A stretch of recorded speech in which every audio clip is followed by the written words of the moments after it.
Yun ang vlogger ng Taal, Batangas sa Nagpulok, Taal, Batangas. Ito sa may zone 10, pataas na Nagpulok.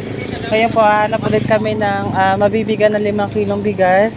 Ngayon parang may nakita kami ditong isang senior citizen na nakaupo sa isang upuan na nag-aantay siya yata or nangangalakal yata siya ng bakal para siyang namamasura. Ngayon ang vlogger ng Taal, Batangas po ngayon ay maghahanap na naman ng senior. Ito po.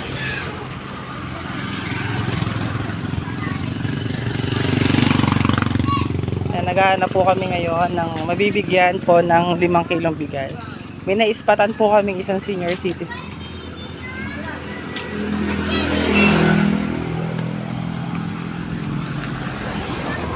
Magandang hali po. Kamusta po kayo? Mabuti naman. Apo.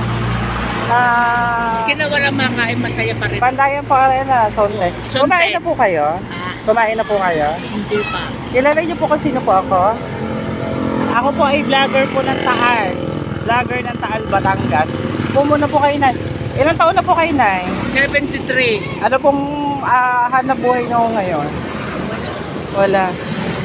Bakit po kayo naluluha? Bakit po kayo naiiyak? Hindi naman ako nahihiya. Talagang totoo yung akin. Opo. Pero Pero ako'y wala. ngayon po, kaya po kami nandito, naghahanap po kami ng senior na mabibigyan po ng bigas. Kayo po inapili namin, ito po yung bahay niya. Ano pa? Oo. Nakikitirik lang ako kayo dito.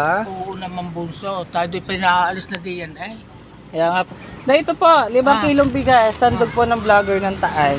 Salamat ng maraming mga apo ko. Apo, hawakan niyo po. At awa ng Panginoon Diyos, ako'y kakain na rin sa oras.